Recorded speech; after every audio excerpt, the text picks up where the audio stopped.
Capítulo 3. Aplicación. Sección 2. El deber de enseñar el catecismo e instruir personalmente al rebaño recomendado particularmente. Habiendo expuesto y lamentado nuestros errores y descuidos, nuestro deber para el futuro descansa claro ante nosotros. No quiera Dios que continuemos en los pecados que hemos confesado con el mismo descuido que lo hicimos antes. Dejando estas cosas, por tanto, procedo a exhortarles al fiel desempeño de esta gran obligación que hemos emprendido, es decir, la enseñanza del catecismo e instrucción personal de todas las personas de nuestras parroquias o congregaciones que se sometan a ello. En primer lugar, daré algunos motivos para persuadirles a este deber. En segundo lugar, daré respuesta a algunas objeciones que puedan realizarse respecto del mismo. Finalmente, daré algunas direcciones para realizar este deber. Parte 1. Motivos para este deber. De acuerdo a este plan, procederé a mencionarles algunos motivos para persuadirles a este deber. La primera razón por la que he de persuadirles se extrae de los beneficios del mismo. La segunda, de su dificultad, y la tercera de su necesidad y las muchas obligaciones que nos conducen a su realización. Artículo 1. Motivos por los beneficios de este trabajo. Cuando miro ante mí y considero lo que este trabajo, si se lleva bien a cabo, puede lograr por medio de la bendición de Dios, mi corazón salta de alegría. Verdaderamente, hermanos, han emprendido un trabajo de mucha bendición, una obra tal que sus propias conciencias, sus parroquias, su nación y el niño que aún no ha nacido pueden regocijarse en ella. Sí, porque hemos de reconocer que miles y millones pueden verse motivados a bendecir a Dios por ella cuando hayamos terminado. Y aunque hoy día es nuestra obligación humillarnos por descuidarla tanto tiempo, y tenemos grandes motivos para hacerlo, la esperanza de un éxito bendito es tan grande en mí que está dispuesta a convertir este día en un día de regocijo. Bendigo al Señor por haber vivido para ver este día, y estar presente en un compromiso tan solemne de tantos siervos de Cristo con este trabajo.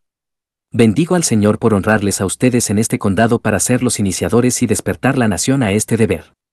No es un punto controvertido del que las mentes exasperadas de los hombres puedan buscar querellas con nosotros, ni es una invención nueva de modo que la envidia pueda acusarnos de ser innovadores, o que el orgullo pueda despreciar seguir. No. Se trata de un deber bien conocido. No es sino la administración más diligente y efectiva de la obra ministerial. No se trata de una idea nueva, sino simplemente de restaurar el antiguo trabajo ministerial.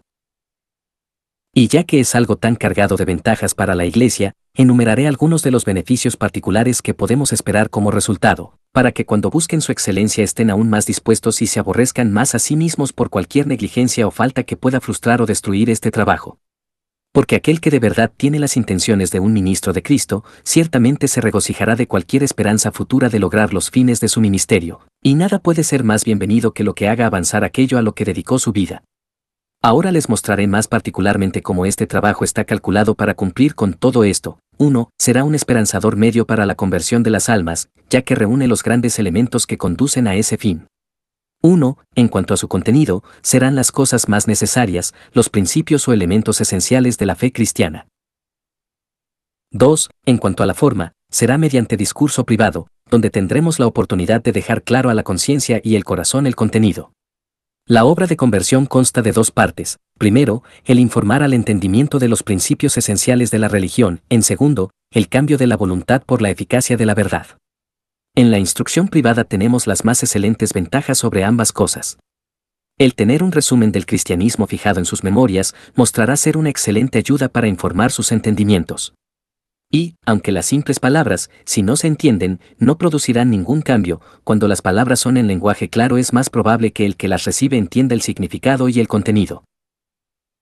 Porque, ¿qué herramientas tenemos para dar a conocer cosas que en sí mismas son invisibles, sino palabras u otros símbolos? Por tanto, aquellos que ridiculizan los catecismos diciendo que son fórmulas sin provecho, harían mejor en burlarse de sí mismos por hablar y utilizar la forma de sus propias palabras para dar a conocer sus pensamientos a otros.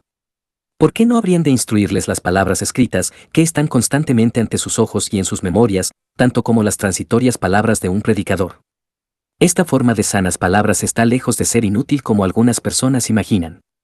Más bien son muy útiles para todos. Además, al hablar con ellos personalmente, tendremos oportunidad de comprobar hasta dónde entienden el catecismo y explicarles conforme avanzamos, insistiendo en aquellos particulares en los que tengan más necesidad.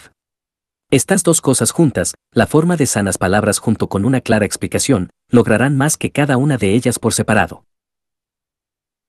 También tendremos la mejor oportunidad de grabar la verdad en sus corazones, ya que podemos hablar con respecto a la necesidad particular de cada uno y decirle a los pecadores: tú eres aquel hombre. Segundo de Samuel 12:7, mencionando claramente su caso particular. Podremos afianzar la verdad con una familiaridad importuna. Si hay algo en el mundo que les pueda hacer bien es esto.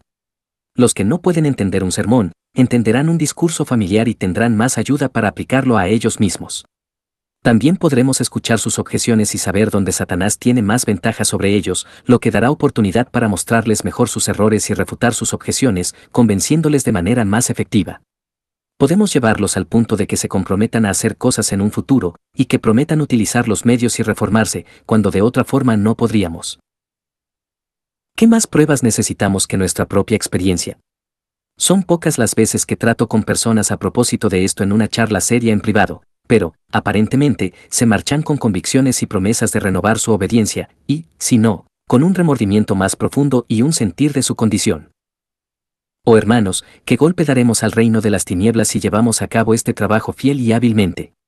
Por tanto, si la salvación de las almas, de muchas almas, de las almas de sus vecinos, si salvarles de la miseria eterna es digno de su trabajo, pongan manos a la obra. Si han de ser padres de muchos nacidos de nuevo y ver el fruto de la aflicción de sus almas, Isaías 53:11, y quieren poder decir al final: he aquí, yo y los hijos que me dio el Señor, Isaías 8:18, levántense y aplíquense a esta bendita obra. Si les haría bien a sus corazones el ver a sus conversos entre los santos en la gloria, alabando al Cordero ante el trono, si se regocijarían de presentarlos inmaculados y sin mancha a Cristo, dedíquense con diligencia y ardor a esta oportunidad singular que se les ofrece. Si son en verdad ministros de Cristo, anhelarán el perfeccionamiento de su cuerpo y la reunión de sus elegidos, y pasarán dolores de parto, Gálatas 4:19, hasta que Cristo sea formado en las almas de su gente. Tomarán estas oportunidades conforme su tiempo lo permita, y como si fueran los días de sol en una cosecha lluviosa, en los cuales es irracional e inexcusable estar ocioso. Si tienen una chispa de compasión cristiana en ustedes, seguro que les parecerá digno de su mayor labor salvar tantas almas de la muerte y cubrir una multitud de pecados tan grande. Por tanto, si son colaboradores de Cristo, pónganse manos a la obra y no descuiden las almas por las que el Señor murió. Oh, recuerden, cuando hablan con los no convertidos, que tienen oportunidad de salvar un alma, y de hacer que los ángeles del cielo y Cristo mismo se regocijen, de expulsar a Satanás de un pecador y de aumentar la familia de Dios. ¿Y cuál es su esperanza, o gozo, corona de que se gloríen? Primera de Tesalonicenses 22:19. ¿Acaso no es ver su gente salva en la presencia de Cristo Jesús en su venida? Primera de Corintios 15:23. Sí, sin duda son su gloria y su gozo. Primera de Tesalonicenses 2:20. 2. La instrucción privada es algo que promoverá esencialmente una edificación ordenada de aquellos que se convierten y los establecerá en la fe. Si no hacemos nuestro trabajo en un orden apropiado, este peligra, o, como mínimo, se ve obstaculizado. ¿Cómo se puede edificar si no se pone antes un buen cimiento? ¿O cómo se puede poner la piedra más alta si se descuidan las partes que van en medio? La gracia no da saltos, del mismo modo que tampoco lo hace la naturaleza. El segundo orden de verdades cristianas tiene tanta dependencia del primero, que nunca se aprenderá sin que el primero se aprenda. Muchos trabajan en vano a causa de esto, y siempre están aprendiendo, pero nunca llegan al conocimiento de la verdad, segunda de Timoteo 3:7, porque leen antes de aprender a deletrear o conocer las letras. Esto hace que muchos caigan, son agitados con todo viento de tentación porque no se establecieron en los principios fundamentales de la fe. Son estos fundamentos los que han de llevar a las personas a verdades mayores, sobre ellos han de edificar, sobre ellos han de actuar todas sus gracias y ponerse en marcha todas sus obligaciones, son estos los que han de fortalecerles contra las tentaciones. El que no los conoce, no sabe nada. El que los conoce bien, conoce lo bastante para hacerle feliz. El que los conoce mejor, es el mejor cristiano y con mayor entendimiento. Por tanto, las personas más piadosas en sus congregaciones hallarán que es digno de su esfuerzo aprender las palabras mismas del catecismo. Si quieren edificarlas con seguridad y establecerlas firmemente, sean diligentes en este trabajo. 3. Enseñar de esta forma hará que nuestra predicación pública se entienda mejor y se tenga en más estima. Cuando les hayan instruido en los principios, entenderán mejor todo lo que dicen. Podrán percibir hacia dónde se dirige el discurso cuando estén familiarizados con sus puntos principales. Esto prepara sus mentes y abre el camino a sus corazones, mientras que, sin esto, perderán la mayor parte de su labor y cuanto más se esfuercen en preparar un sermón de forma precisa, menos bien lograrán, ya que no quieren perder el tiempo con su labor pública, asegúrense de ser fieles con este trabajo en privado. 4. Por medio de esto se familiarizarán con su gente y podrán ganar su cariño. Sin esta instrucción personal y privada, aquellos que tienen una congregación numerosa tendrán un gran impedimento para el éxito de sus labores. Al distanciarse y no estar familiarizados con su congregación se fomentan una abundancia de errores entre los ministros y la gente. Por el contrario, la familiaridad tiende a engendrar esos afectos que pueden abrir sus oídos a una mayor instrucción. Además, cuando estamos familiarizados con ellos, se verán motivados a abrir sus dudas y a tratar con nosotros libremente. Pero cuando un ministro no conoce a su gente, o es un extraño para ellos, esto será un gran obstáculo para hacerles bien. 5. Por medio de la instrucción personal también estaremos más familiarizados con la condición espiritual de cada persona, sabremos mejor cómo cuidarles. Sabremos mejor cómo predicarles y llegar a ellos y conocemos su temperamento, sus objeciones principales y lo que más necesitan escuchar. Sabremos mejor cómo ser celosos por ellos con celo de Dios, 2 de Corintios 11:2, y de qué tentaciones hemos de guardarlos más. Conoceremos mejor cómo lamentarnos por ellos, regocijarnos con ellos y orar por ellos. Porque así como aquel que ora bien por sí mismo debe conocer sus propias necesidades y las enfermedades de su propio corazón, el que quiere orar bien por otros debe conocer sus corazones tanto como sea posible.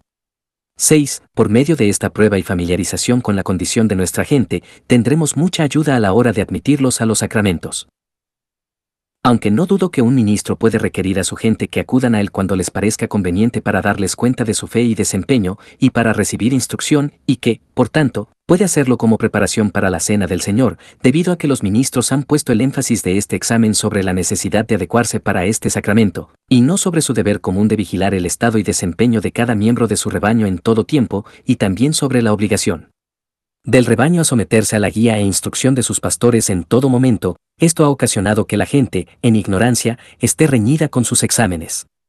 Ahora bien, por medio de la instrucción personal, podremos descubrir si están preparados o no sin excepciones y de forma más efectiva que por medio de un examen parcial, antes de que sean admitidos a la mesa del Señor. 7. Es algo que mostrará a los hombres la verdadera naturaleza del oficio ministerial, y los despertará a una mayor consideración del mismo de lo que es habitual. Es demasiado común que la gente piense que el trabajo de un ministro no es otro que predicar, bautizar, administrar la cena del Señor y visitar a los enfermos. Si se hace esto, la gente no se someterá a nada más, y también demasiados ministros son extraños a su propio llamado y no hacen nada más. Con frecuencia mi corazón se ha visto contristado al observar ministros capaces y eminentes y cuán poco hacen por la salvación de las almas exceptuando lo que hacen en el púlpito. También me ha entristecido ver el poco propósito que tiene gran parte de su trabajo por descuidar esto. Tienen cientos de personas a las que nunca les dirigieron la palabra personalmente para su salvación y, si lo juzgamos por su práctica, no consideran que sea su deber. Lo que principalmente hace que las personas se endurezcan cuando se las supervisa es el descuido general de esta parte privada del trabajo. Existen pocos que trabajen mucho en esto, y la omisión se ha vuelto tan común entre hombres piadosos y capaces, que la desgracia de esto pasa desapercibida por su capacidad, y muchos caen en lo mismo sin darse cuenta o sentir que es una deshonra. El pecado nunca reina tanto en una iglesia o un estado como cuando ha ganado reputación, o, al menos, no es algo que parezca desgraciado para el pecador ni ofenda a los que lo contemplan. Sin embargo, no tengo dudas de que, por medio de la misericordia de Dios, la restauración de la práctica de la supervisión personal convencerá a muchos ministros de que verdaderamente este es su trabajo tanto como el que ahora hacen, y les despertará para ver que el ministerio es un trabajo distinto del que muchos predicadores excelentes consideran que es. Hermanos, dedíquense con cuidado a esta obra y síganla diligentemente y, aunque lo hagan en silencio, sin decir ni una palabra a los que son negligentes, espero que la mayoría de los presentes vivan para ver el día en que el omitir el cuidado personal y privado de todo el rebaño sea considerado una falta escandalosa y aborrecible, y sea algo tan desgraciado para los culpables, como solía ser predicar solo una vez al día. Un maestro de escuela ha de llevar un registro personal de sus estudiantes, o de lo contrario, probablemente haga poco bien. Si un médico lo único que hace es dar una lección pública sobre medicina, los pacientes no estarán mucho mejor por ello, ni tampoco un abogado asegurará sus posesiones leyendo una lección sobre leyes. Ahora bien, el cargo de un pastor requiere un trato personal, al igual que lo requieren cualquiera de los cargos anteriores. Mostremos esto al mundo practicándolo, porque la mayoría de las personas crecen sin importarles las palabras por sí solas. La verdad es que los papistas, que hacen que toda su gente acuda a confesarse de manera audible, por su contraejemplo, han llevado a la Iglesia a equivocarse mucho, ya que nos hemos posicionado en el extremo contrario, llevando a nuestro pueblo mucho más allá de lo que hemos sido nosotros. Me preocupó mucho leer de un historiador ortodoxo que el deseo por ser licenciosos y apartarse de las estrictas averiguaciones de los sacerdotes en confesión fue un gran motivo del avance de la fe reformada en Alemania. Es muy probable que sea verdad que aquellos que estaban en contra de la reforma en otros aspectos se unieran a gente mejor que ellos para clamar contra el clero romano a causa de esto. No tengo duda alguna de que la confesión auricular de los papas es una novedad penosa con la que la Iglesia antigua no estaba familiarizada. Pero quizás algunos consideren extraño que diga que nuestro descuido común de la instrucción personal es mucho peor si consideramos sus confesiones en sí mismas, desconectadas de las doctrinas de la satisfacción y el purgatorio. Si alguno de nosotros fuera culpable del error tan grave de pensar que con predicar ya ha cumplido con todo su trabajo, mostrémosle practicando el resto de obligaciones que hay mucho más por hacer y que, cuidar de todo el rebaño es otra cosa distinta de la que imaginan los ministros descuidados y perezosos. Si una persona siente aprensión hacia ese deber y para él no es deber, es probable que lo descuide y que sea impenitente en dicho descuido. 8. Es algo que ayudará a nuestra gente a entender la naturaleza de su obligación hacia los que miran por ellos y, consecuentemente, a desempeñarla mejor. Ciertamente no tendría consecuencias si fuera solo por nosotros, pero su propia salvación está implicada en ello. Estoy convencido por la triste experiencia de que el hecho de que la gente no entienda cuál es el trabajo de un ministro y cuál es su propia obligación hacia él, es uno de los mayores impedimentos para la salvación de ellos y para una verdadera reforma de la Iglesia. Lo común es que piensen que un ministro no tiene nada más que ver con ellos que predicarles, administrarles los sacramentos y visitarles cuando están enfermos, y que si le escuchan y reciben los sacramentos de él no le deben una obediencia mayor, ni se les puede exigir más. Pocos saben que un ministro es en la Iglesia como un maestro en su escuela, que está para enseñar y llevar cuenta de cada uno en particular, y que todos los cristianos, de manera ordinaria, han de ser discípulos o eruditos de una escuela así. ¿No creen que un ministro está en la escuela como lo está un médico en una ciudad, para que todo el pueblo acuda a él por consejo personal en la cura de todas sus enfermedades, y que los labios del sacerdote deben guardar la sabiduría, y los hombres deben buscar la instrucción de su boca, porque él es el mensajero del Señor de los ejércitos? Malaquías 2:7. ¿No consideran que, por su propia seguridad, todas las almas de la congregación están obligadas a tomar consejo de él para resolver sus dudas, recibir ayuda contra sus pecados, tener dirección en sus obligaciones, y aumentar el conocimiento en toda gracia salvadora, y que los ministros son establecidos a propósito en las congregaciones con este objetivo, a fin de estar listos para aconsejar y ayudar al rebaño? Si nuestro pueblo conociera su deber, acudiría resueltamente a nosotros cuando deseáramos instruirlos y que rindieran cuenta de su saber, fe y vida. Y lo harían por su propia iniciativa, sin que tuviéramos que buscarlos.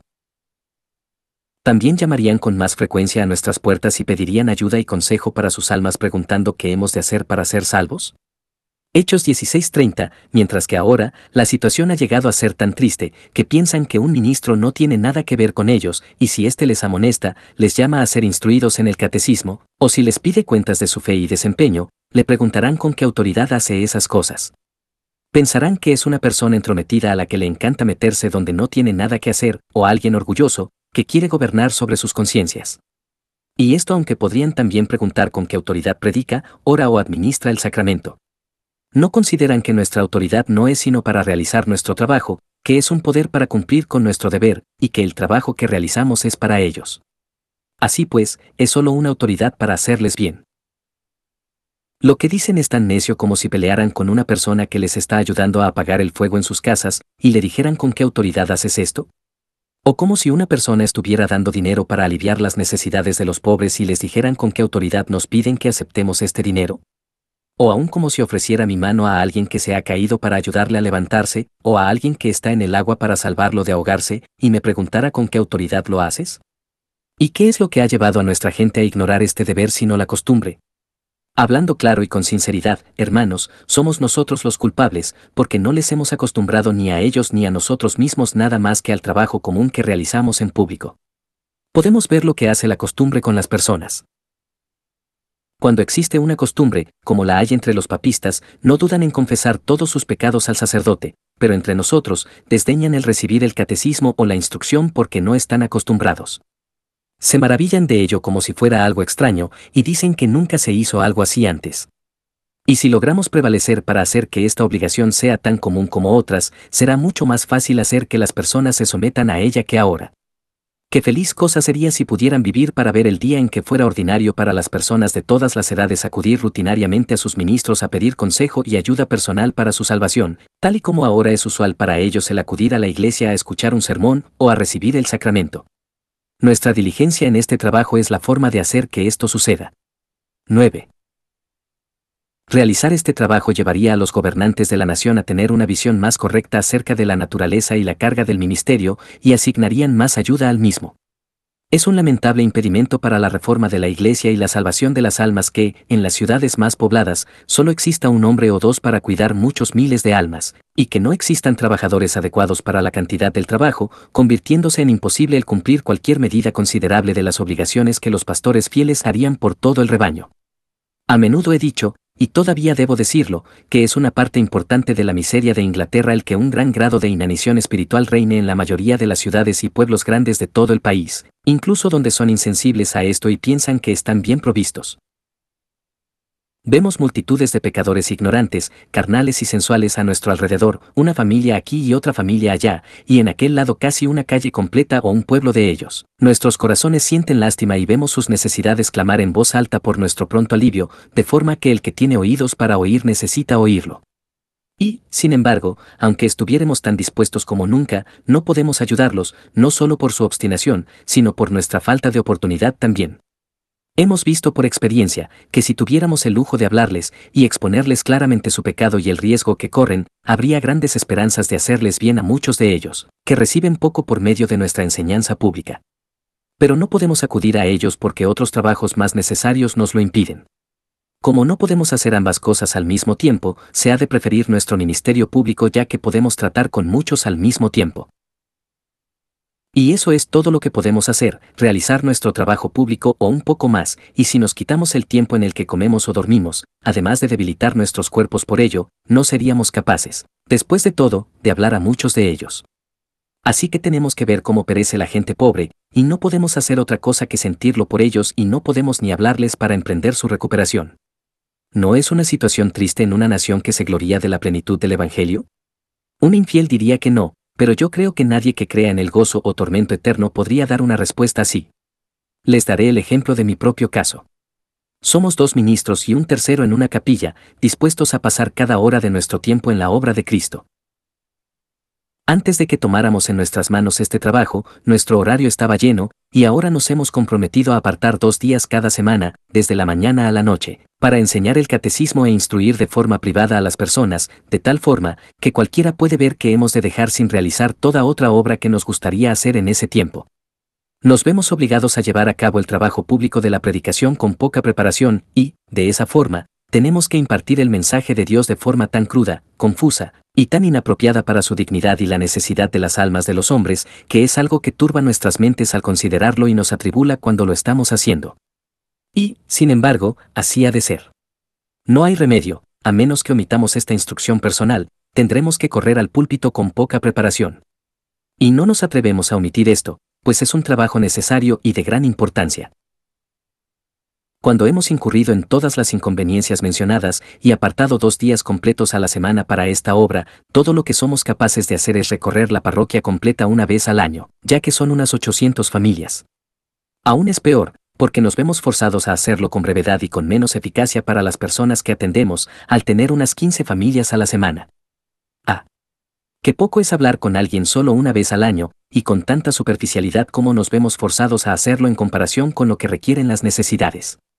Aún así esperamos tener algún fruto de esto, pero sería mucho más si pudiéramos hablarles una vez cada cuatrimestre y hacer esta obra de forma más plena y deliberada, como pueden hacerlo ustedes, que están en parroquias más pequeñas. Además, muchos ministros en Inglaterra tienen 10 veces el número de parroquianos que tengo yo, de tal forma que si realizaran este trabajo, solo podrían recorrer su parroquia una vez cada 10 años. Mientras estamos esperando oportunidades para hablarles, escuchamos que mueren uno tras otro, y para congoja de nuestras almas nos vemos forzados a acompañarlos hasta sus tumbas, antes de poder decirles una sola palabra personal para prepararlos para su cambio. ¿Y cuál es la causa de toda esta miseria? que nuestros gobernantes no han visto la necesidad de asignar más de 1 o 2 ministros a tales parroquias, y, por tanto, no han establecido un presupuesto para ese fin. Algunos se han alienado mucho de la Iglesia, que el Señor humille a todos los que han consentido en ello, no sea que la nación termine consumiéndose al final, mientras han permitido esta hambre en partes principales del territorio.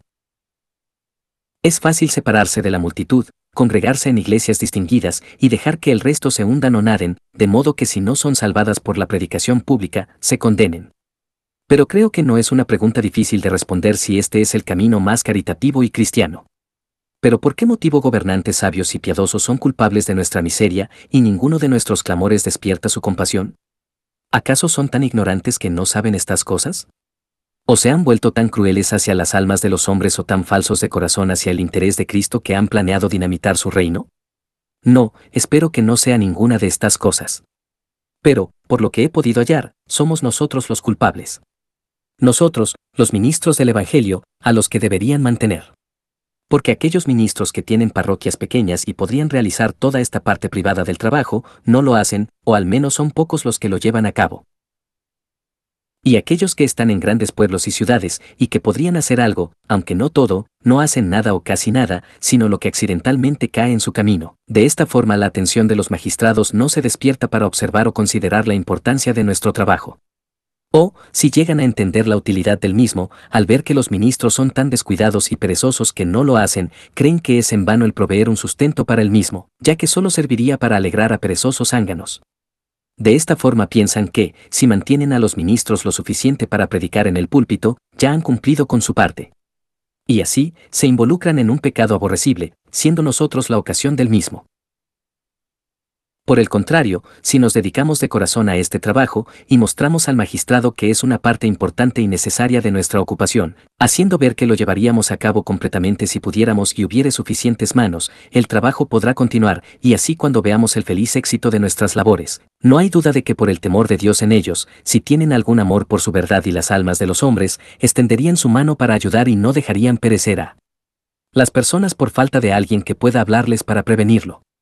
De una manera u otra, reunirían fondos para mantener obreros proporcionales al número de almas y la enormidad del trabajo en lugares tan concurridos.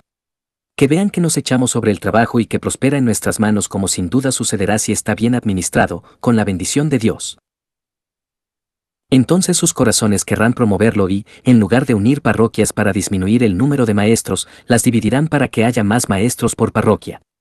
Pero cuando ven que muchos ministros carnales hacen un gran alboroto para tener más sustento para ellos mismos, en lugar de hacerlo para tener más ayuda para la obra de Dios, se ven tentados por estos mundanos a menoscabar a la Iglesia de modo que esos ministros en particular tengan llenura y facilidades.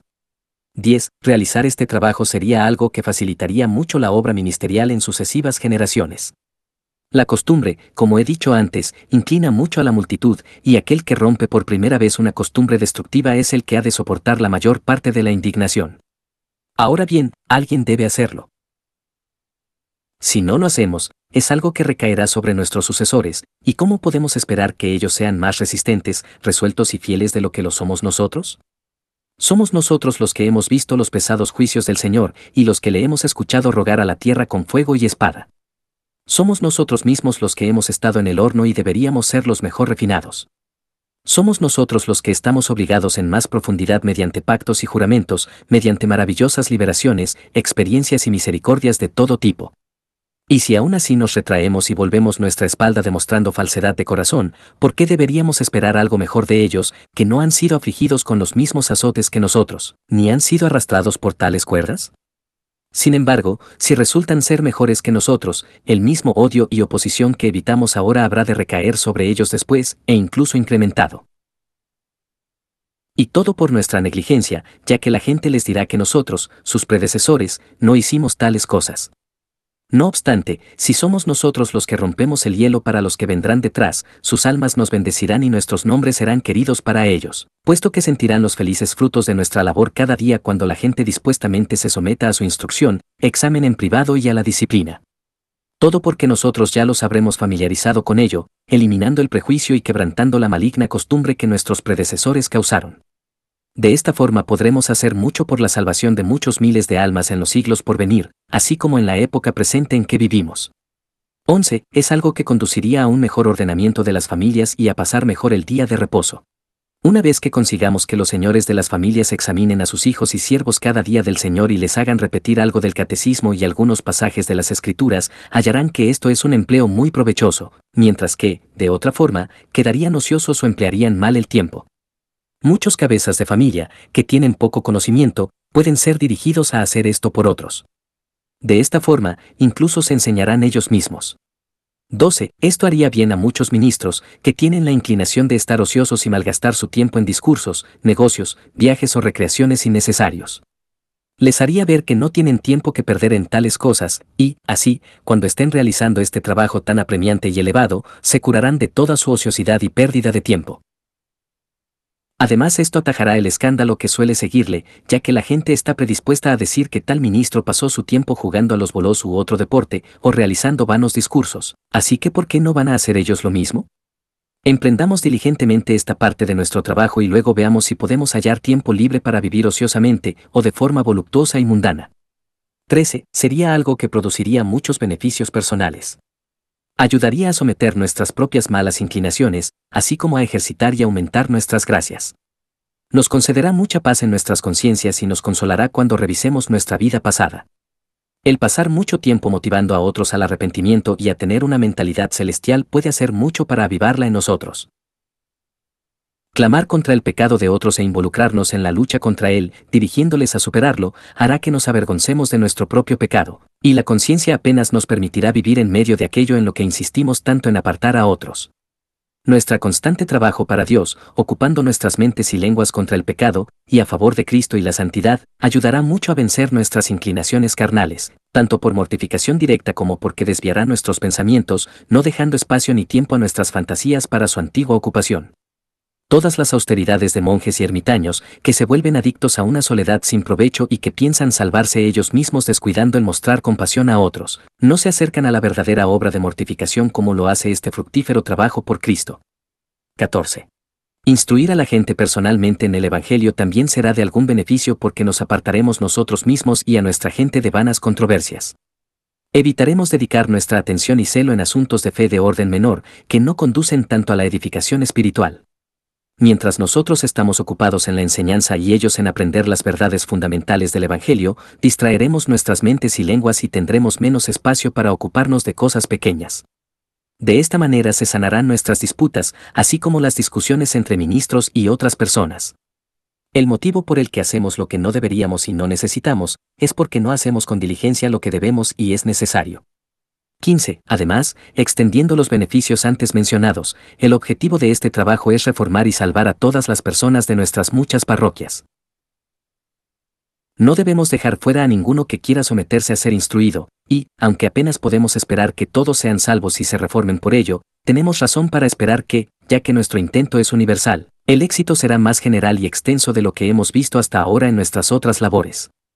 Estoy seguro de que es algo más acorde con el espíritu, el mandamiento y la oferta del Evangelio, el cual demanda que prediquemos a Cristo a toda criatura y promete vida a toda persona que lo acepte por medio de la fe. Si Dios quiere que todos los hombres sean salvos y vengan al conocimiento de la verdad, esto es, como rector y benefactor del mundo, Él ha manifestado su voluntad de salvar a todos los hombres si ellos mismos están dispuestos, aunque además hará que sus elegidos se dispongan, entonces nos es adecuado a nosotros ofrecer la salvación a todos los hombres y esforzarnos por llevarlos al conocimiento de la verdad. Y si Cristo probó la muerte por todos, Hebreos 2:9, es apropiado que nosotros prediquemos su muerte a todos. Esta obra tiene un plan más excelente que nuestras charlas accidentales con tal o cual persona en particular. Además, he observado que en estas conversaciones las personas se satisfacen con haber dicho algunas buenas palabras, pero rara vez establecen claramente y con cuidado el asunto de que se habla para convencer a los hombres del pecado, la miseria y la misericordia. En este trabajo, que está designado para ese propósito, podemos hacerlo con más facilidad. 16. Esta instrucción es una obra que tiene posibilidades de alcanzar a todo el territorio. No es algo que acabará con los que nos hemos implicado en ella, porque, aunque ahora mismo esté descuidada, supongo que el motivo es el que ha sido con nosotros, es decir, la falta de consideración y pereza que estamos lamentando el día de hoy, pero, en especial, el no tener esperanza de que la gente se someta a la instrucción. Sin embargo, cuando se les recuerde este deber tan grande y tan claro, y vean que en buena medida es practicable cuando se hace con un consentimiento común, sin duda lo emprenderán de forma generalizada y gustosamente concurrirán con nosotros en una obra tan bendita. Al fin y al cabo son siervos del mismo Dios, y tan sensibles por los intereses de Cristo, tan compasivos por las almas de los hombres, tan conscientes y abnegados y listos para sufrir por unos fines tan excelentes como nosotros mismos lo somos. Visto, pues, que tenemos el mismo espíritu, gobierno y Señor, no seremos tan poco caritativos como para dudar si todos los que son piadosos en el país, o al menos la mayoría de ellos, se unirán a nosotros. Oh, qué feliz será contemplar una unión generalizada por Cristo como esa, y ver a toda Inglaterra llamada de forma tan seria, importunada por Cristo, y puesta en un camino tan bueno al cielo. Creo que el considerar esto debería hacer que nuestros corazones se regocijen por ver a tantos siervos fieles de Cristo a lo largo de todo el territorio, dirigiéndose a cada pecador particular con tal importunidad, haciéndolo como gente que apenas aceptará una negativa. Me parece ver a todos los ministros piadosos de Inglaterra comenzando el trabajo ya, resolviendo abrazar la oportunidad presente, la cual puede ser facilitada por la unanimidad. 17. Finalmente, el deber que estamos recomendando es de tan gran peso y excelencia, que la parte principal de la reforma de la Iglesia consiste en ello, y ha de ser el medio principal para dar respuesta a los juicios, misericordias, oraciones, promesas, costes, esfuerzos y sangre de la nación. Sin esto nunca se llevará a cabo.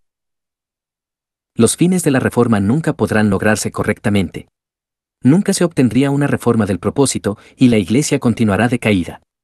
El interés de Cristo se verá muy descuidado, y Dios seguirá teniendo controversia con esta tierra y, sobre todo, con el ministerio, que tiene mayor culpa. ¿Por cuánto tiempo hemos hablado de reforma? ¿Cuánto hemos dicho y hecho por ella en general, y cuán profunda y devotamente nos hemos juramentado por ella? Y, después de todo esto, cuán vergonzosamente la hemos descuidado hasta el día de hoy. Nos conducimos como si no hubiéramos considerado o sabido nada de esa reforma a la que nos comprometimos. Así como hay hombres carnales que dicen ser cristianos, y profesan con confianza que creen en Cristo y aceptan su salvación, que pueden contender por Cristo y luchar por Él, y, aún así, no tienen nada de Él sino que perecerán por rechazarle, así como estas personas poco soñaban que en realidad estaban negando a Cristo porque no entendían lo que es su salvación y cómo se lleva a cabo, así como soñaban con una salvación sin dejar de agradar a la carne y sin negarse a sí mismos y renunciar al mundo, una salvación sin separarse de sus pecados y sin santidad o ningún esfuerzo por su parte en sometimiento a Cristo y al Espíritu. De esa misma manera demasiados ministros y personas hablan, escriben, oran, luchan y anhelan la reforma. Y poco podrían imaginarse que, sin importar todo esto, sus mismos corazones estaban en contra de la reforma y que, ellos que oraban por la misma, que ayunaban por ella, y que vadeaban a través de sangre por ella, nunca la aceptarían, sino que la rechazarían y tratarían de destruirla. Y, sin embargo, así es y ha sido claramente probado. ¿De dónde proviene este extraño engaño del corazón y el que buenos hombres no se conozcan bien a sí mismos? El por qué es un caso claro. Pensaron en una reforma que fuera dada por Dios, no en una que habría de ser realizada por ellos mismos.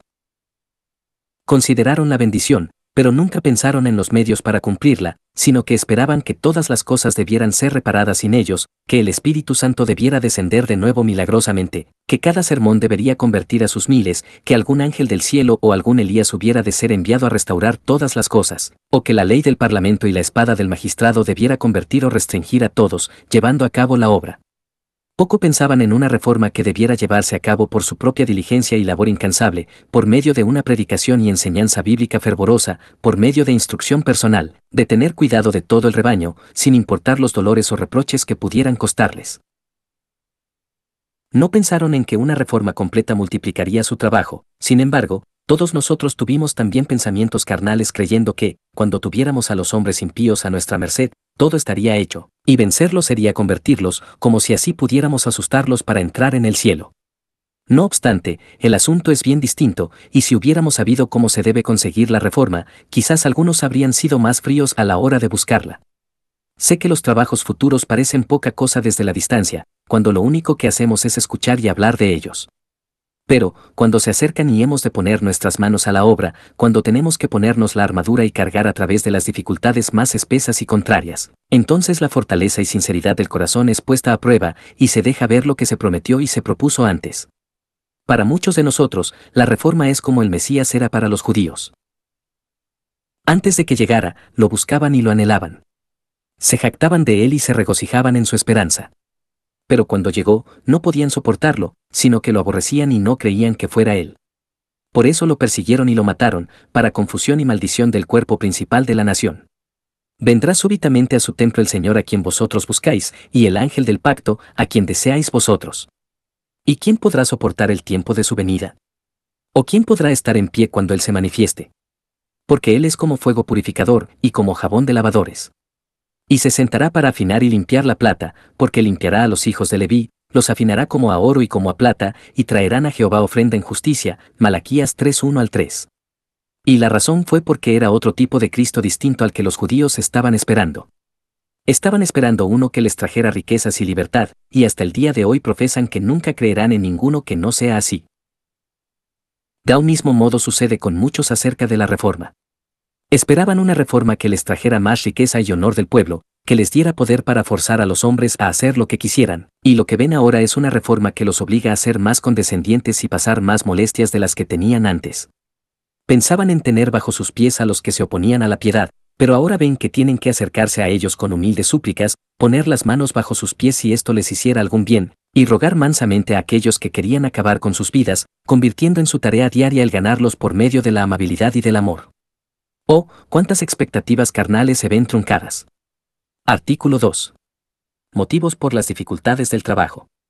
Habiendo mencionado a ustedes el primer tipo de razones que se extraen de los beneficios del trabajo, llegamos al segundo tipo, que se extrae de las dificultades.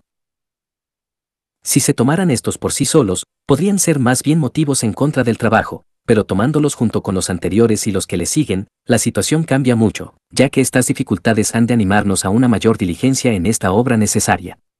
Dificultades encontraremos muchas, tanto en nosotros mismos como en nuestra gente, pero dado que son cosas muy obvias y que no tendrán lugar a dudas de ellas debido a su experiencia, las mencionaré brevemente. 1. Permitan que haga notar las dificultades en nosotros mismos.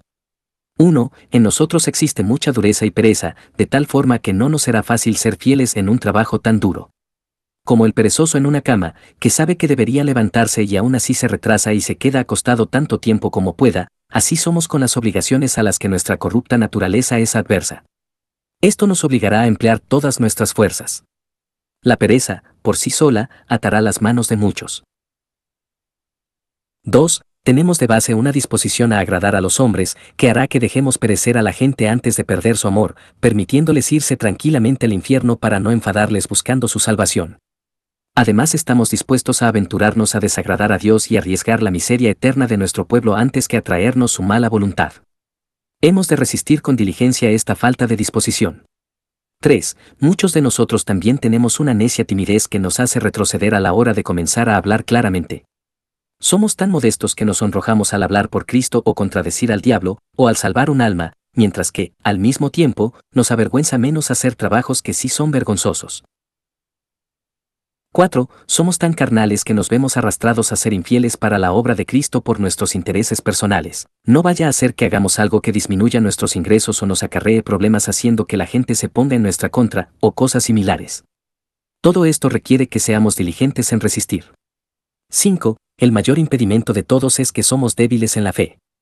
Cuando deberíamos enfocarnos con todas nuestras fuerzas en una persona para su conversión, si bien no hay inclinaciones de incredulidad dentro de nosotros acerca de si hay un cielo o un infierno, la creencia es tan débil que difícilmente nos motiva a un celo amable, resuelto, de forma que toda nuestra intención es débil a causa de que la fuente de la fe también lo es. Por tanto, ¿qué necesidad tienen los ministros de ellos mismos y su trabajo de examinar bien su fe? Especialmente para que el asentimiento de la verdad de las Escrituras acerca del gozo y los tormentos de la otra vida sea sólido y vivo.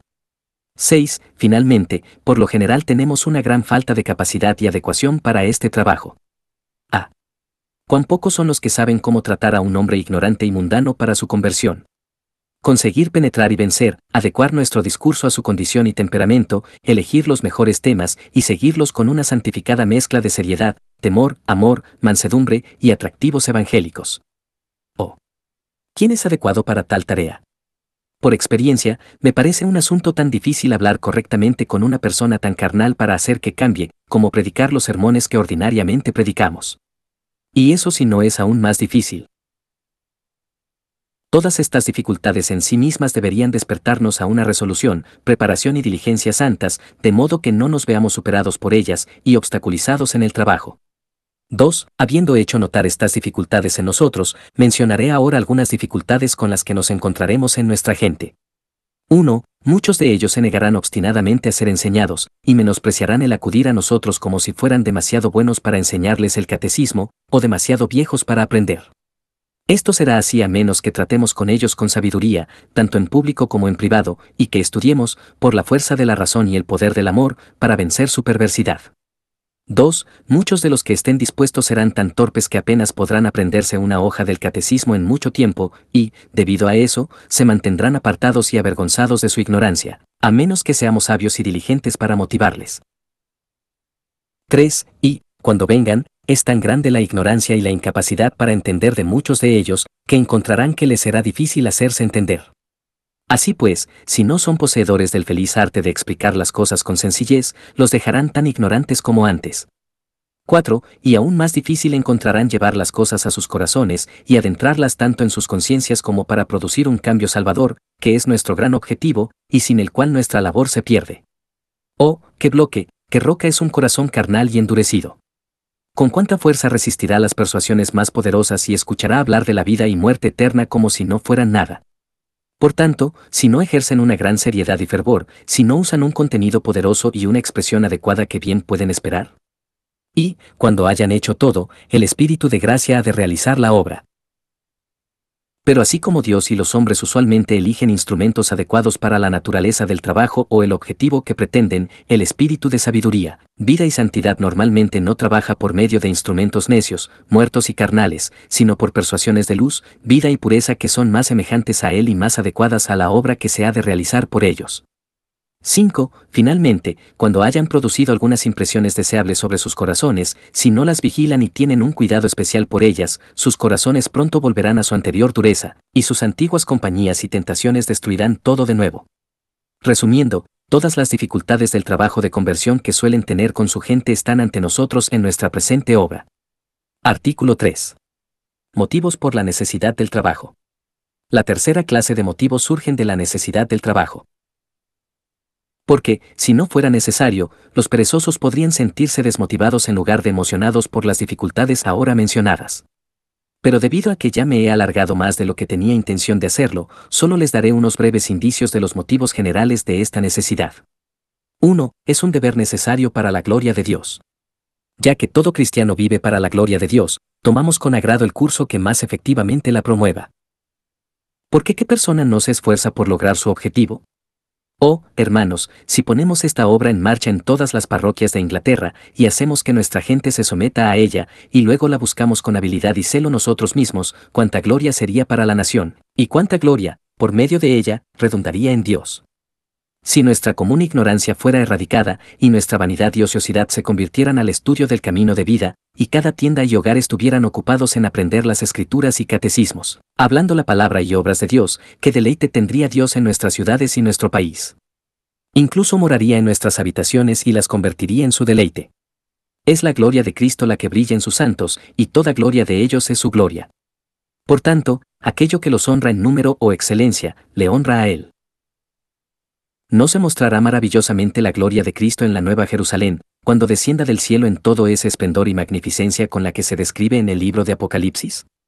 Sí, por tanto, podemos aumentar el número o fuerza de los santos, con eso aumentaremos también la gloria del Rey de los santos, ya que recibirá servicio y alabanza donde antes tenía desobediencia y deshonra. Cristo también será honrado en los frutos de su sangre derramada, y el Espíritu de gracia en el fruto de sus operaciones. ¿Y, acaso objetivos tan importantes como esos no exigen que utilicemos los medios con diligencia?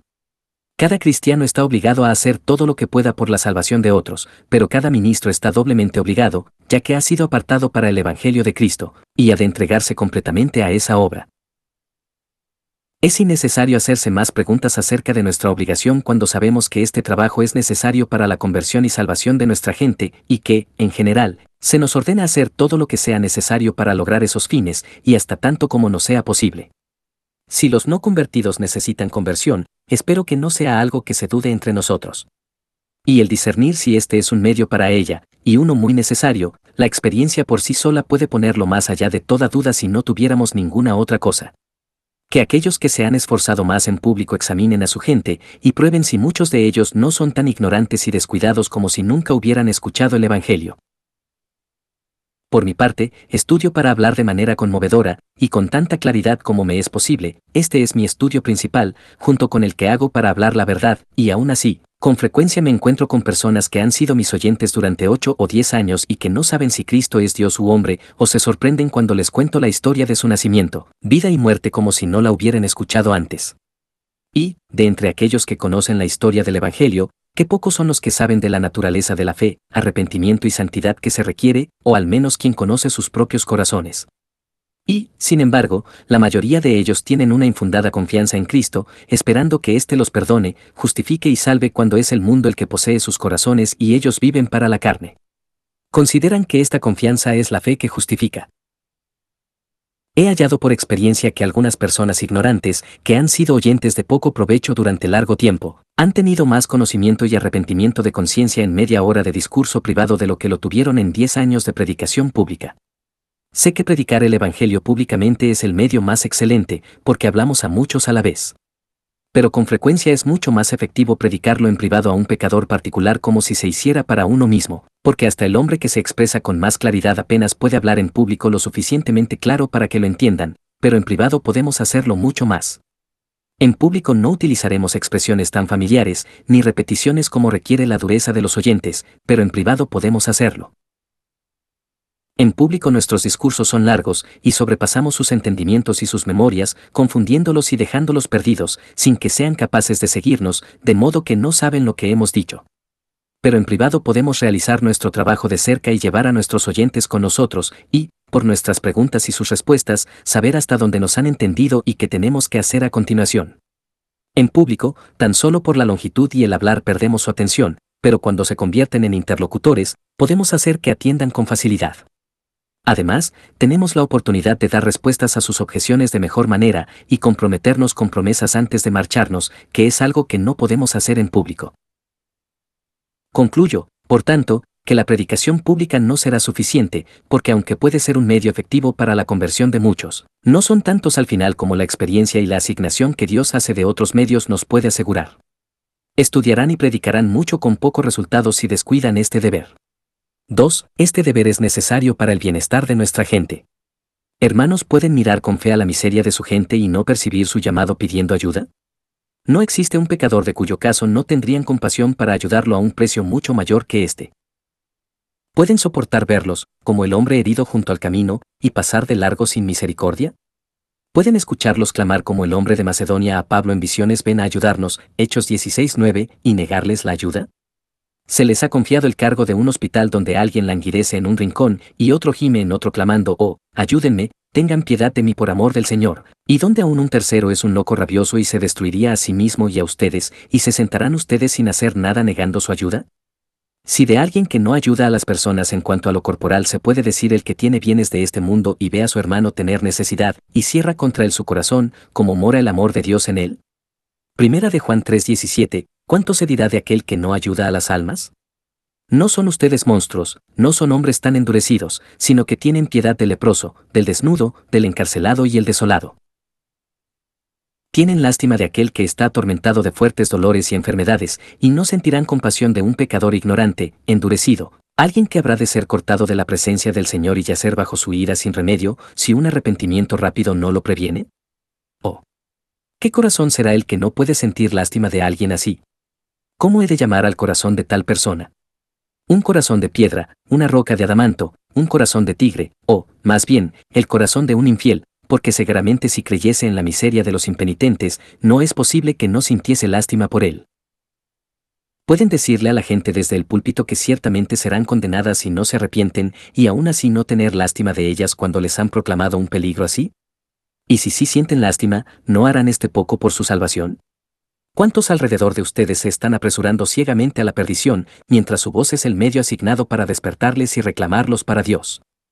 El médico no tiene excusa, porque está doblemente obligado a aliviar al enfermo, ya que incluso un vecino tiene la obligación de ayudarle. Hermanos, ¿qué pasaría si escucharan a los pecadores clamar detrás de ustedes en las calles diciendo: Señor, tenga piedad de mí, deme su consejo, temo la eterna ira de Dios? Sé que en breve he de dejar este mundo, y tengo miedo de que sea desgraciado en el siguiente. ¿Podría negar su ayuda a pecadores así de pobres? ¿Qué sucedería si acudieran a la puerta de su estudio y clamaran pidiendo ayuda, sin marcharse hasta que les hubieran contado acerca de cómo escapar a la ira de Dios? ¿Podrían tener corazón para echarlos fuera sin darles consejo? Confío en que no. Escuchen. Esas personas son menos desgraciadas que aquellos que no claman pidiendo ayuda. El que no clama por ayuda es el pecador endurecido, y es quien más la necesita, y aquel que no tiene vida para sentir que está muerto, y que no tiene la suficiente luz para ver su peligro, ni el sentido para tener lástima de sí mismo, ese es de quien más lástima ha de tenerse. Miren sus vecinos, los que están a su alrededor, y piensen cuántos de ellos necesitan su ayuda en un caso tan importante como el aparente peligro de condenación. Supongamos que escucharan cada persona impenitente que ven y conocen clamando por su ayuda, así como una vez tuvo lástima de los pobres miserables, tenga lástima de nosotros, no sea que seamos atormentados en las llamas del infierno. Si tienen un corazón de hombre, sientan lástima de nosotros. Ahora, hagan por ellos lo que harían si les persiguieran con semejantes peticiones. ¿O cómo pueden caminar, hablar y alegrarse con personas así cuando conocen su situación? Creo que cuando les miren a la cara y piensen cómo deben sufrir la desgracia eterna, deberían quebrantarse en lágrimas, como hizo el profeta cuando vio a Asael, y luego caer sobre ellos con las exhortaciones más importunas. Cuando los visitan en su enfermedad, ¿no hiere sus corazones el verles listos para partir en la desgracia antes de que ustedes traten seriamente con ellos para su conversión? Oh, entonces, por amor al Señor, por amor a las pobres almas, tengan lástima de ellos, instíguense ustedes mismos y no escatimen en esfuerzos que puedan conducirlos a su salvación. 3. Este deber es necesario por el bien de ustedes tanto como por el de su gente. Este es su trabajo, de acuerdo al cual, entre otros, serán juzgados. No pueden ser salvos sin diligencia y fidelidad ministerial más de lo que pueden ser salvos sin diligencia y fidelidad cristiana. Sí, por tanto, no se preocupan por otros, preocúpense al menos por ustedes mismos. ¿O qué cosa tan aterradora es responder por el descuido de un cargo así? ¿Y qué pecado es más aborrecible que el traicionar almas? No les hace esa advertencia temblar, si tú no le amonestares ni le hablares, para que el impío sea apercibido de su mal camino a fin de que viva, el impío morirá por su maldad, pero su sangre demandaré de tu mano. Ezequiel 3:18. Me temo, o más bien no tengo ninguna duda, de que el día está cercano en el que los ministros infieles desearán nunca haber conocido el cargo de ser responsables de almas, pero aquellos que han sido más bien mineros, barrenderos o caldereros antes que pastores del rebaño de Cristo, además del resto de sus pecados, tendrá la sangre de muchas almas por la que responder. Oh hermanos, tanto nuestra muerte como la de nuestras congregaciones están próximas, y es tan terrible para un pastor infiel como lo es para cualquiera. Cuando observamos que hemos de morir sin remedio, que no existe ingenio, conocimiento ni aplauso popular que pueda evitarlo o postergarlo, sino que nuestras almas han de partir lo queramos o no hacia un mundo que nunca vimos y en el que nuestras personas e intereses mundanos no se respetarán, o de cuánto valor es una conciencia clara que pueda decir, no viví para mí mismo sino para Cristo, no escatimé en esfuerzos, no escondí mis talentos, no oculté sus miserias a los hombres ni tampoco él. Camino para recuperarse. Oh, señores, tomemos por tanto un tiempo mientras lo tenemos, y trabajemos mientras aún es de día, porque viene la noche donde nadie puede trabajar. Juan 9:4. Este es nuestro día también, y, haciendo bien a otros, nos haremos bien a nosotros mismos. Si se están preparando para una muerte cómoda, y para tener mucha recompensa gloriosa, su cosecha está frente a ustedes. Ciñan los lomos de su entendimiento, y pórtense varonilmente, para que puedan terminar sus días con estas palabras triunfantes: he peleado la buena batalla, he acabado mi carrera, he guardado la fe, por tanto, para mí está reservada una corona de justicia que el Señor, el juez justo, me dará en ese día. 2 de Timoteo 4:7. Si quieren ser benditos con aquellos que murieron en el Señor, trabajen ahora para que puedan descansar de sus labores después, y hagan obras que les sigan, y no aquellas que demuestren ser su terror cuando sean revisadas. Artículo 4. Aplicación de estos motivos. Habiendo hallado tantas y tan poderosas razones para motivarnos a realizar esta obra, extenderé su aplicación para que seamos humillados y motivados. 1. Tenemos grandes motivos para sangrar ante el Señor en este día, porque hemos descuidado una obra tan grande y buena durante mucho tiempo. Hemos sido ministros del Evangelio muchos años, pero hemos hecho poco para salvar las almas de las personas por medio de una instrucción y conversación personal con ellas. Si nos hubiéramos dedicado antes a esta ocupación, quién sabe cuántas almas habrían sido llevadas a Cristo y cuánto más felices serían nuestras congregaciones. ¿Y por qué no lo podríamos haber hecho antes que ahora? Confieso que había muchos impedimentos en nuestro camino, y aún los hay, y los habrá mientras exista un diablo para tentar y un corazón corrupto en el ser humano para resistir la luz. Pero si el mayor impedimento no hubiéramos sido, o nosotros mismos, incluso en nuestras propias tinieblas, endurecimiento y falta de disposición para el deber, y si nuestras divisiones y falta de aptitud no hubieran evitado acercarnos a la obra de Dios, se podría haber hecho mucho antes de ahora. Tenemos el mismo Dios para ordenarnos y los mismos sujetos para compadecernos, así como la misma libertad de los gobernantes que tenemos ahora. Hemos pecado, y no tenemos una excusa, y el pecado es grande porque la obra lo es, tanto, que deberíamos tener temor de alegar ninguna excusa. El Dios de misericordia nos perdone, así como todo el ministerio de Inglaterra, y no nos impute esto ni ninguno de nuestros descuidos ministeriales.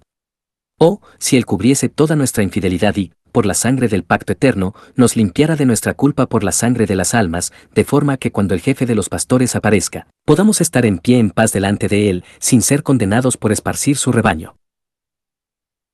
Y que Él retire la controversia que tiene contra los pastores de su iglesia, y no trate peor con ellos, ni permita que los perseguidores o la gente que pone obstáculos los disperse, a pesar de que ellos han permitido que sus ovejas sean dispersadas, que Él no se preocupe tampoco por nosotros como nosotros nos hemos preocupado por las almas de los hombres, ni piense que su salvación es demasiado buena para nosotros, así como nosotros hemos pensado que nuestra labor y sufrimientos eran demasiado para la salvación de los hombres.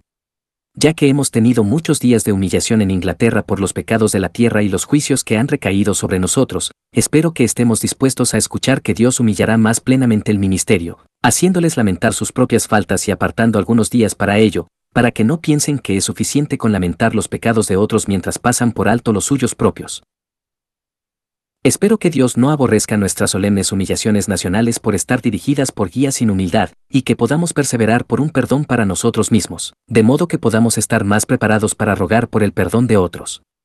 O, si pudiéramos echar fuera el estiércol de nuestro orgullo, contención, búsqueda de nuestros propios intereses y ociosidad, para que Dios no arroje nuestros sacrificios como estiércol en nuestros rostros, tal como ha hecho recientemente con muchos otros para advertirnos a nosotros. Espero que podamos resolver en concordia el enmendar nuestros pasos, antes de que sintamos un espoleo más agudo del que ya hemos sentido. 2. Y ahora, hermanos, ¿qué hemos de hacer sino negarnos a nuestra perezosa carne y levantarnos para realizar la obra que está ante nosotros? La mies es mucha, los obreros son pocos, también son muchos los espoliadores y los que ponen obstáculos. Las almas humanas son preciosas, la miseria de los pecadores es grande, y la miseria eterna a la que se aproximan es aún mayor.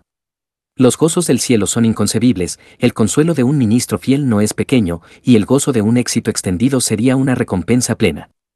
Ser colaboradores de Dios y su Espíritu es un honor no pequeño, servir a la sangre de Cristo por la salvación de los hombres no es algo para tomar a la ligera. Dirigir los ejércitos de Cristo a través de lo más grueso de las líneas enemigas, guiarlos con seguridad por el peligroso desierto, timonear los barcos a través de estas tempestades, rocas y arenas, y llevarlos seguro al puerto del descanso no es algo que requiera una habilidad y diligencia pequeñas. Los campos están blancos para la siega, los preparativos que se han hecho por nosotros son enormes, la temporada de siega es más tranquila de lo que lo han sido la mayoría de los siglos anteriores a nosotros. Ya hemos estado ociosos durante mucho, el tiempo presente está pasando, y, mientras andamos en trivialidades, las personas mueren. Oh, con qué velocidad pasan al otro mundo. Y no hay nada en todo esto que nos despierte a nuestro deber, nada para que resolvamos ser diligentes con prontitud y sin cansancio. ¿Podemos pensar que alguien pueda tener demasiado cuidado y esforzarse demasiado bajo estos motivos y compromisos? ¿O puede ser alguien un instrumento adecuado para iluminar a otras personas si él mismo está tan ciego? ¿O para avivar a otros, si él mismo no siente nada?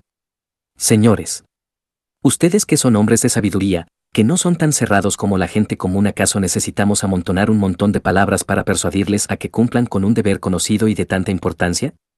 Podría pensarse que bastaría mostrarles una línea en el libro de Dios para ponerlos a trabajar, para probar que esta es su voluntad o que esta es una obra que tiene inclinación a promover la salvación de los hombres.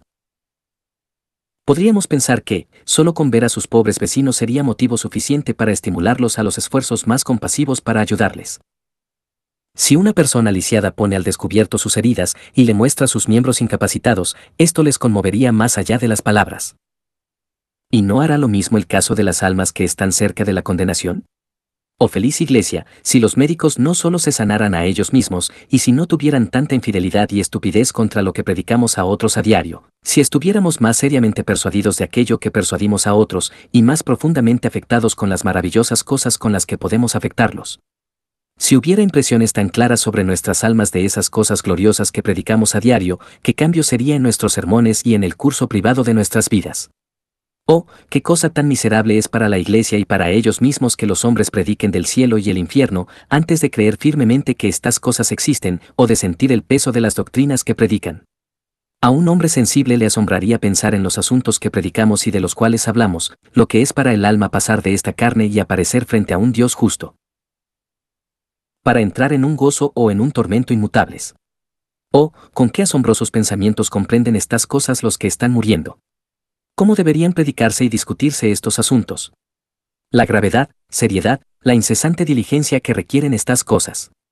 No sé lo que otros piensen de ellas, pero, por mi parte, estoy avergonzado de mi necedad, y me maravillo de que no tratar con mi propia alma y la de otros como alguien que está mirando hacia el gran día del Señor. Me sorprende que pueda tener tiempo para casi cualquier otro pensamiento o palabra, y que estos asuntos tan asombrosos no ocupen mi mente por completo. Me asombra cómo puedo predicar acerca de ellos con ligereza y fríamente, y de cómo puedo dejar a las personas solas con sus pecados y no acompañarlas, no rogarles por el amor del Señor que se arrepientan sin importar cómo se lo puedan tomar y los dolores o problemas que me pueda causar. Apenas salgo nunca del púlpito, pero mi conciencia me golpea por no haber sido más serio y ferviente en tales casos. No me acusa por la falta de adornos o elegancia, ni por decir una palabra poco elegante, sino que me pregunta cómo pudiste hablar de la vida y de la muerte con un corazón así. ¿Cómo pudiste predicar del cielo y del infierno de forma tan descuidada y adormecida? ¿Acaso crees lo que dices? ¿Hablas en serio o bromeas? ¿Cómo puedes decir a la gente que el pecado es tal cosa y que tanta miseria está sobre ellos y delante de ellos, y no estar más afectado por lo que dices? ¿No deberías estar llorando por esas personas, interrumpiendo tus palabras con lágrimas? ¿No deberías clamar en voz alta y mostrarles sus transgresiones, instándoles y rogándoles como si fuera un asunto de vida o muerte? Ciertamente, esta es la apelación que la conciencia hace retumbar en mis oídos, y, aún así, mi adormecida alma no se despierta. Oh, qué tremenda cosa es un corazón sin sentimiento y endurecido. Señor, sálvanos de la plaga de infidelidad y dureza de corazón a nosotros mismos, porque, si no, ¿cómo habremos de ser instrumentos adecuados para salvar a otros? Oh, haz esto en nuestras almas, para poder utilizarnos y hacerlo sobre las almas de otros. Me confunde incluso pensar en la diferencia que existe entre mis aprensiones acerca de la vida venidera cuando estoy enfermo en la cama y las que tengo en el púlpito, de que puedan parecer tan ligeras en el púlpito, cuando parecían tan grandes e impactantes en mi cama. Y sé que volverá a ser así cuando la muerte me mire a la cara.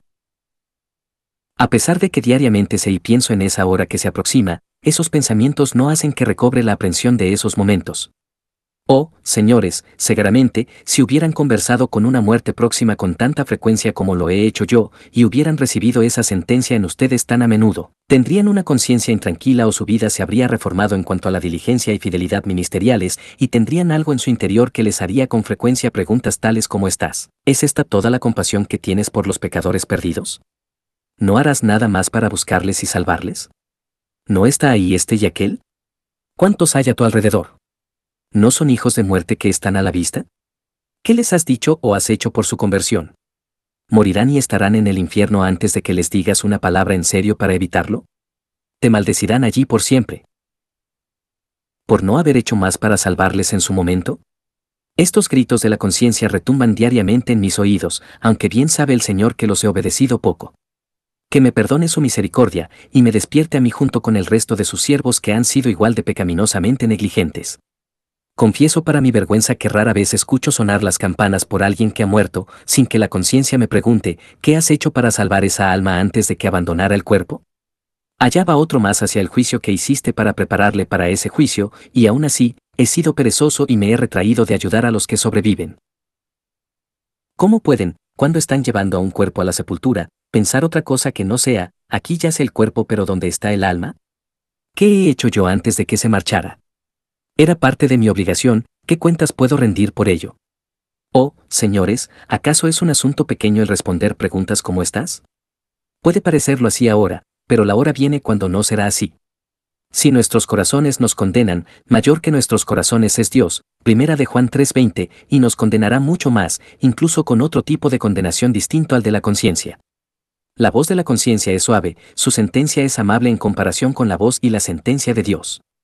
La conciencia solo ve una pequeña parte de nuestro pecado y miseria en comparación con lo que Dios ve.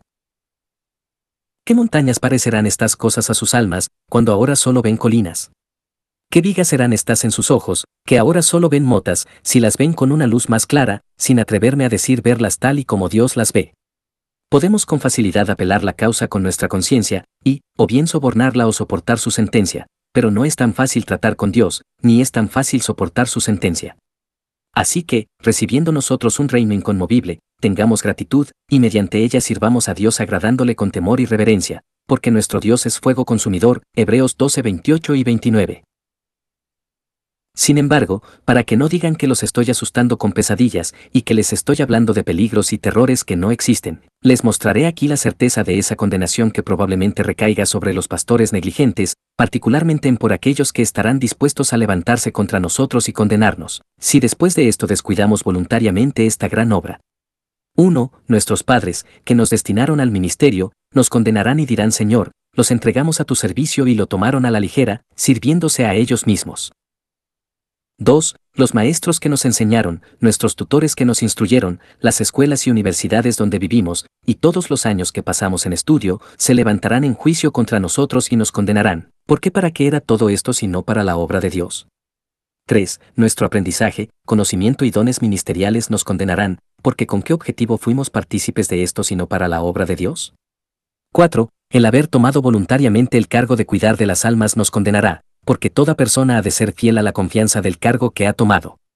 5. Si somos negligentes e infieles, todo el cuidado de Dios por su iglesia, y todo lo que Cristo ha hecho y sufrido por ella se levantará en juicio contra nosotros y nos condenará, porque por nuestro descuido destruimos aquellos por los que Cristo murió. 6. Todos los preceptos y mandamientos de las Sagradas Escrituras, todas las promesas de ayuda y recompensa, todas las advertencias de castigo, todo esto se levantará contra nosotros y nos condenará, porque Dios no habló todas estas cosas en vano. 7. Todos los ejemplos de los profetas y apóstoles, y de otros predicadores que se registran en las Escrituras, y todos los de los siervos fieles y diligentes de Cristo en estos últimos tiempos en los lugares que nos rodean, se levantarán en juicio y nos condenarán, porque estos ejemplos estaban para que los imitáramos y para llevarnos a una emulación santa en fidelidad y diligencia ministerial. 8. La Santa Biblia, que está abierta ante nosotros, y todos los libros en nuestros estudios, directa o indirectamente, condenarán a los siervos perezosos y sin provecho, ya que no tenemos estas ayudas y para no hacer nada con ellos.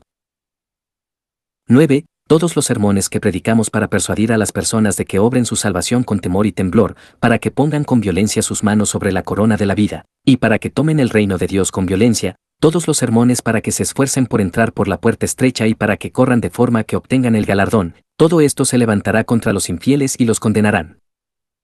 Porque si tanto les concierne a los que escuchan el trabajar por su salvación, no nos concierne a nosotros, que los tenemos al cargo, ser también violentos, laboriosos e incansables en esforzarnos por ayudar a su salvación. ¿Acaso es algo que vale su trabajo y paciencia y que no vale también la nuestra?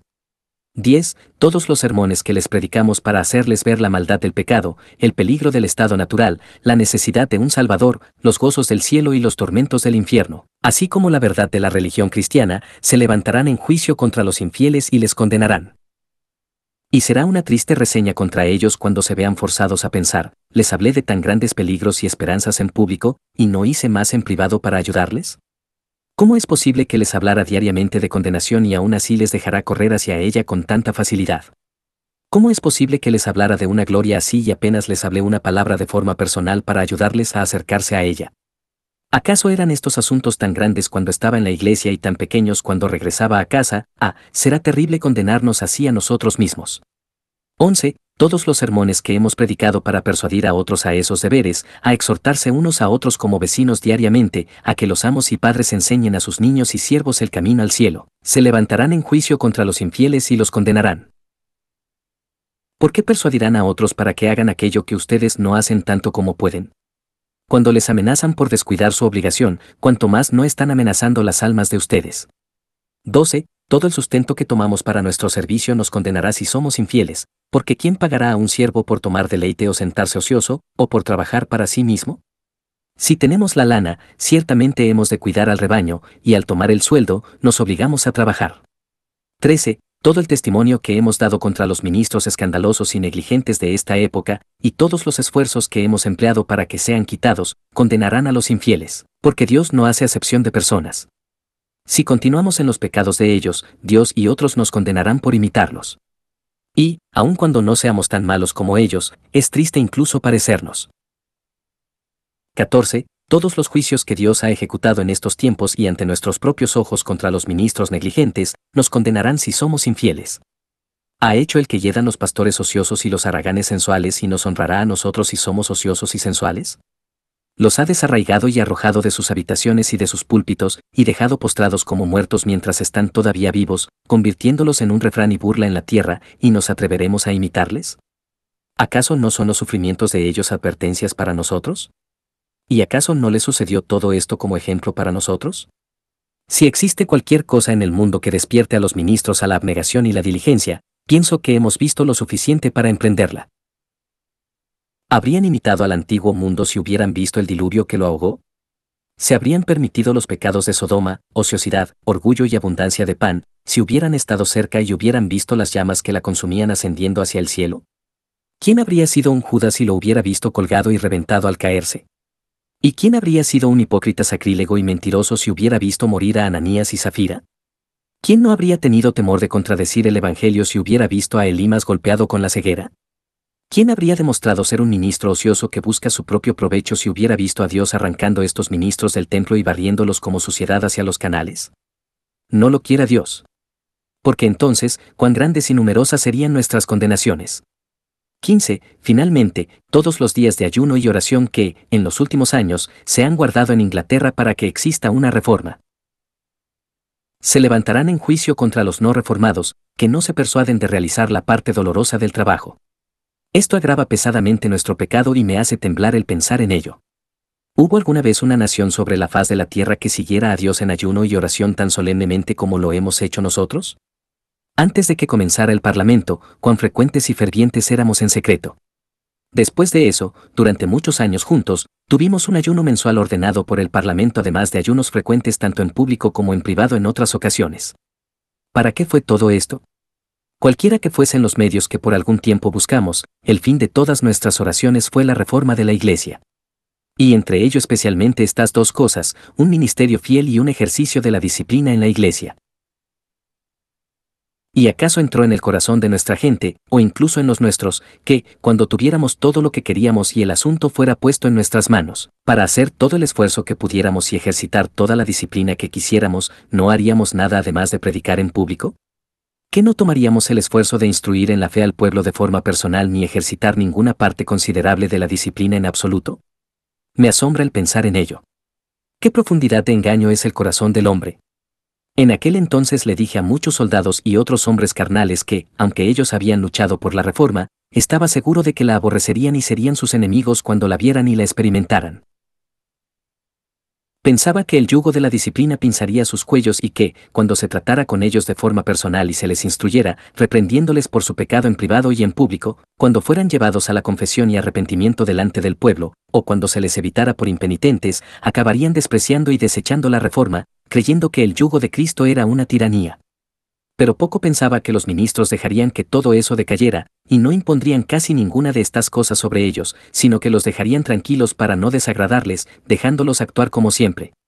Oh, las oraciones fervorosas que he escuchado por un ministerio esforzado y por la disciplina. Era como si nunca hubieran luchado por la salvación misma.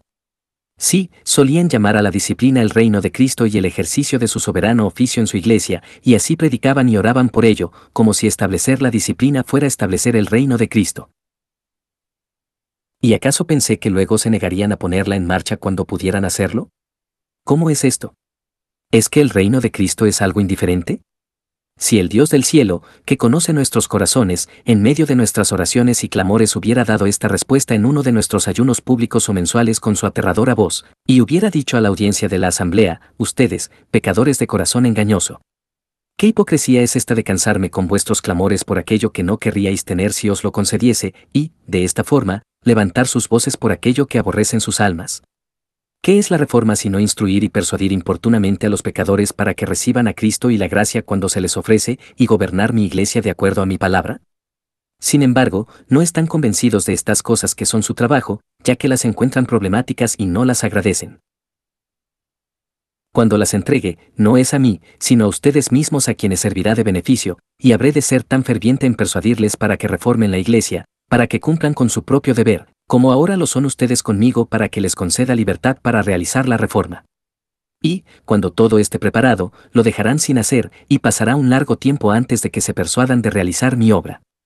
Si el Señor, o algún mensajero de Él nos hubieran dado una respuesta así, no nos habría asombrado. ¿No nos habría parecido increíble que nuestros corazones fueran como han resultado ser? Y no habríamos dicho, como Asael, que es tu siervo, este perro, para que haga tan grandes cosas, segundo de Reyes 8:13, o como Pedro aunque todos se escandalicen, yo no, Marcos 14:29.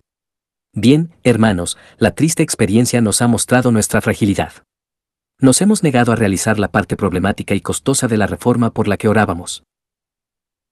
Pero, aún así, Cristo regresó y nos miró con ojos misericordiosos. Oh, que tengamos a unos corazones para salir inmediatamente y llorar con amargura, y dejemos de hacer como hemos estado haciendo, no sea que una cosa peor venga sobre nosotros, y que ahora sigamos a Cristo, al que hemos abandonado, a través del trabajo y sufrimiento, aunque fuera hasta la muerte.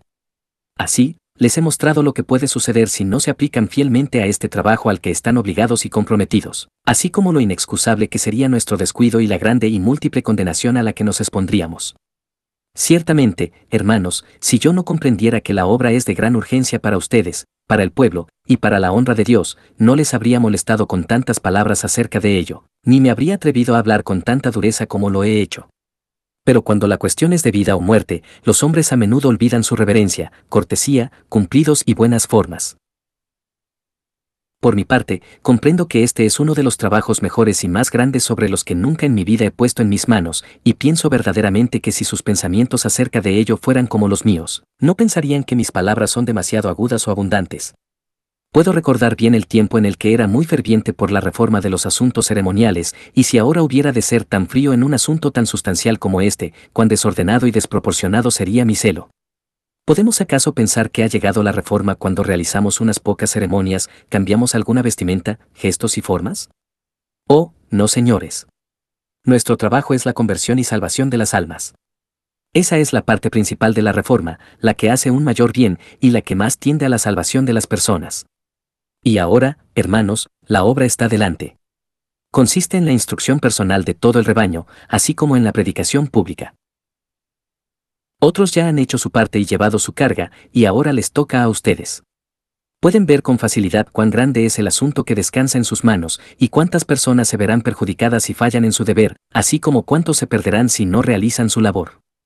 Si su trabajo es más valioso que las almas de los hombres y que la sangre de Cristo, entonces siéntense quietos y no cuiden a los ignorantes y los impíos, sigan sus propios deleites o negocios mundanos, o tomen su descanso. No desagraden a los pecadores ni a su propia carne, sino dejen que su prójimo se hunda o nade, y si la predicación pública no los salva, que perezcan.